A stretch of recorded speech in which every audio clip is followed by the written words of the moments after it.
Olá! Está na hora de ficar bem informado em Libras. Quer saber mais sobre o nosso programa e ficar por dentro do universo da acessibilidade? Entra lá no facebook.com/Visual TV Brasil. Direto do Rio de Janeiro, o Visual começa agora.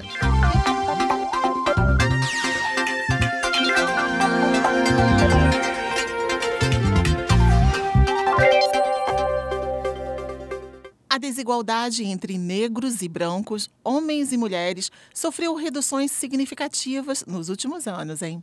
Cláudia, mas continua sendo a regra no cenário econômico e social brasileiro.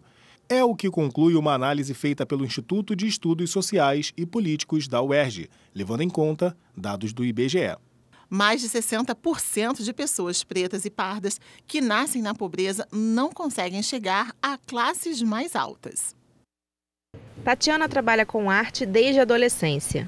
Hoje, formada e com um mestrado, diz que ainda encontra dificuldades para o reconhecimento do trabalho dela. Você tem uma questão também na questão do emprego, né, das seleções, que é uma seleção que não é só pautada no teu currículo. Porque existem outras coisas, como a tua aparência, como o lugar onde você mora, enfim, que trazem essa diferença na hora de quem vai ser escolhido. A realidade de Tatiana é a de muitas mulheres negras. Um relatório do Instituto de Estudos Sociais e Políticos mostra que as desigualdades de raça, gênero e classe social ainda são altas no país, apesar do desenvolvimento econômico dos últimos anos. O documento analisou os resultados da PNAD, a Pesquisa Nacional por Amostra de Domicílios do IBGE, de 2011 a 2015. As pessoas pretas e pardas, quando somadas, são maioria na população, 55%. No entanto, em relação aos rendimentos, à escolaridade e às classes sociais, os não brancos estão sempre em posições de desvantagem em relação aos brancos. As pessoas brancas ganham em média 80% a mais que as pretas e pardas e têm escolaridade maior, 20% a mais de anos de estudo. As desigualdades de oportunidades permanecem. O estudo não registra grande mobilidade social. Pretos e pardos que nascem, por exemplo, que estão no alto, né? Ou seja, que têm os melhores empregos, eles têm mais dificuldade de manter esse status social, tendem a cair mais do que os brancos que nascem nessa condição. E o contrário também é verdade, os que nascem mais pobres, pretos e pardos, têm mais dificuldade de subir para as ocupações mais altas ou médias do que os brancos que nascem pobres. O especialista ainda aponta que os retrocessos em políticas sociais podem agravar o quadro de desigualdades. A despeito das políticas, você tem a continuidade da desigualdade. Isso não deve ser interpretado como uma evidência que as políticas devem acabar, porque se você acabar com as políticas, a tendência é que a desigualdade aumente ainda mais. Na Paraíba, uma dona de casa recuperou a visão por meio de um transplante de células-tronco. Ela foi atingida por cal durante uma brincadeira de carnaval. Quem vê Laís arrumando a cozinha ou cuidando da filha, nem imagina que ela passou meses com dificuldades de fazer essas atividades básicas. No carnaval, durante uma brincadeira familiar na zona rural de Lagoa Seca, jogaram cal no rosto dela e a substância acabou afetando a visão. A jovem não sabia que a cal era tão perigosa assim. Ela teve medo de não enxergar novamente pelo olho direito. Queimava muito, queimava e chorava muito. Aí pronto, é aquela coisa, né? O médico do trauma me indicou para a Facisa e lá eles me acolheram e estou em tratamento. É mais grave do que uma queimadura por ácido, então a queimadura por cal ou soda cáustica, que é a base de cal, é muito grave, ele vai causar uma deterioração de todo o compartimento externo do olho, inclusive podendo comprometer a parte interna, então levando até a cegueira ou até a perda do globo ocular, isso pode acontecer. Ela tinha uma córnea que já estava com neovascularização opaca, com a visão bem debilitada, né, enxergando mal por esse olho também, e a gente optou por realizar um transplante de células-tronco conjuntivais, da córnea e conjuntiva, do outro olho. Com a cirurgia, a jovem conseguiu recuperar a visão. Por sorte, a queimadura dela só aconteceu no olho direito, o olho esquerdo dela ficou intacto. Então a gente teve como fazer um transplante, retirar células-tronco do limbo, da córnea, do olho esquerdo e transplantar para o olho direito e recuperar essas células que estavam mortas, vamos dizer assim, nesse olho direito e recuperando a transparência da córnea. A parte mais externa do olho, a parte transparente. Então, que para que os raios luminosos passem e a gente enxergue, ela precisa necessariamente ser transparente. Então, ela estava opaca e depois dessa cirurgia ela recuperou a transparência e recuperou a visão. Segundo Laís, se não fosse o atendimento oferecido pela Clínica Escola, provavelmente ela teria perdido a visão do olho direito, uma vez que não teria condições de arcar com o tratamento. O Dr. Diego disse que está 100%, porque o tratamento foi excelente, por causa do repouso, dos cuidados. Se fosse particular, eu não ia ter condição de fazer.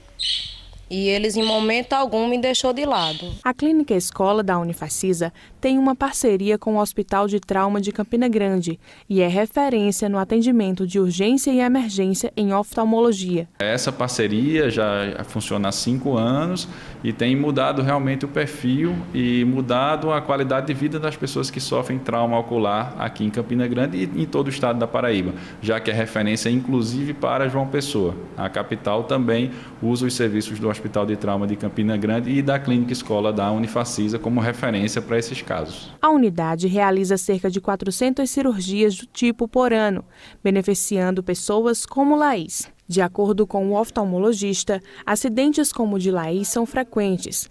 Esse é o 3º caso do tipo que aconteceu na região de Campina Grande e foi atendido pela Clínica Escola. O médico alerta para os riscos que esse material químico oferece. Fica realmente o alerta para a população que guarde esse tipo de material químico para ser utilizado por pessoas treinadas para isso e em ambientes profissionais adequados. E não estar espalhado pela casa ou na rua, que fica exposto a crianças principalmente, que podem fazer esse tipo de brincadeira e causar ferimentos nas pessoas.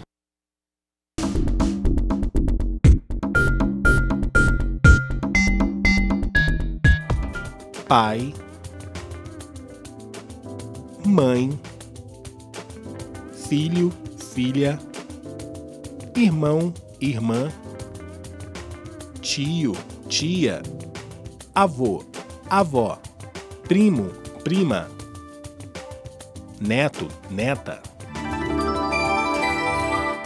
Agora vamos ver estes sinais em frases que falem sobre este assunto: família. Hoje meu pai acordou cedo, às 5 horas da manhã, para ir trabalhar.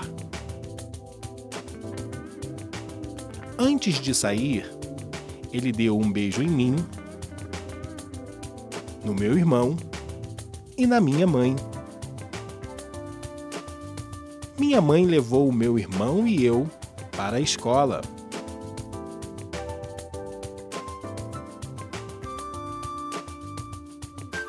No final da tarde, já anoitecendo, meu pai buscou o meu irmão e eu e voltamos para casa. Minha mãe preparou pra gente um delicioso jantar em família. Vamos conhecer agora a história de Tamiru Demissé, medalhista de prata nos Jogos Paralímpicos do Rio de Janeiro. Ele vive como refugiado em São Paulo, onde reencontrou o sonho de viver do esporte. Essas imagens são da Etiópia, de membros da etnia Oromo, que lutam contra a ditadura que comanda o país há quase 30 anos. Segundo a ONG Human Rights Watch, mais de 500 pessoas já morreram em manifestações como essas, entre 2015 e o ano passado. Repare nesses cidadãos, no canto da tela com os braços cruzados.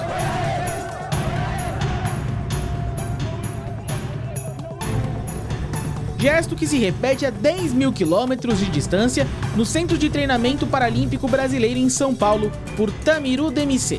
E a história dele com o Brasil mudou por causa desse gesto há um ano, na final dos 1.500 metros para deficientes visuais na Paralimpíada. Ao invés de comemorar, Tamiru protestou. O governo etíope é muito perigoso. É um governo que está há 27 anos no poder. É perigo especialmente para a minha etnia, sempre com mortes e prisões. Isso significa não matem estudantes. Com medo de represálias na Etiópia, Tamiru se refugiou no Rio de Janeiro. Mudou-se para São Paulo no início do ano. Há 2 meses conheceu o CT, onde aos poucos tenta retomar a rotina. É um treinamento diferenciado, é um trabalho na piscina sem impacto, bastante musculação. Eu acho que no máximo aí, em 2 meses ele já está em condições de começar a competir. O treino é bom. Às vezes fico com outros atletas brasileiros, outras vezes treino sozinho. Tive tratamento com fisioterapeuta, massagista, então agora estou bem. Pronto para iniciar meu treinamento para valer. O clima com os novos companheiros que integram a seleção brasileira de atletismo paralímpico é dos melhores. Em São Paulo, Tamiru divide uma casa com o velocista Vinícius Rodrigues. Já o português... Meu português ainda não é bom, mas também não é ruim. Português é muito difícil. Não é como o inglês. Meu inglês não está tão bom, mas eu tento. Mas português é muito difícil, mas estou aprendendo. Já entendo algumas coisas. Por enquanto sei o que é mais importante. Frases como vai você? Bom dia, boa tarde. Isso é importante para eu começar a me comunicar com as pessoas. Passado o episódio da Rio 2016, o Tamiru voltou a treinar. E ele tem um sonho, participar do Parapan de Lima em 2019, defendendo o Brasil.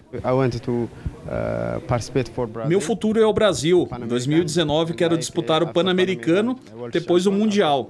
Em 2020 a Paralimpíada em Tóquio.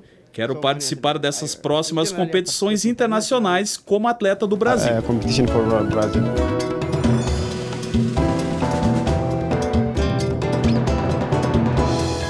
E o visual fica por aqui. E você já sabe, para falar com a gente é só mandar uma mensagem pelo WhatsApp. O nosso número é 021 974 522 300. Tchau, muito obrigada pela companhia. Tchau, tchau para você.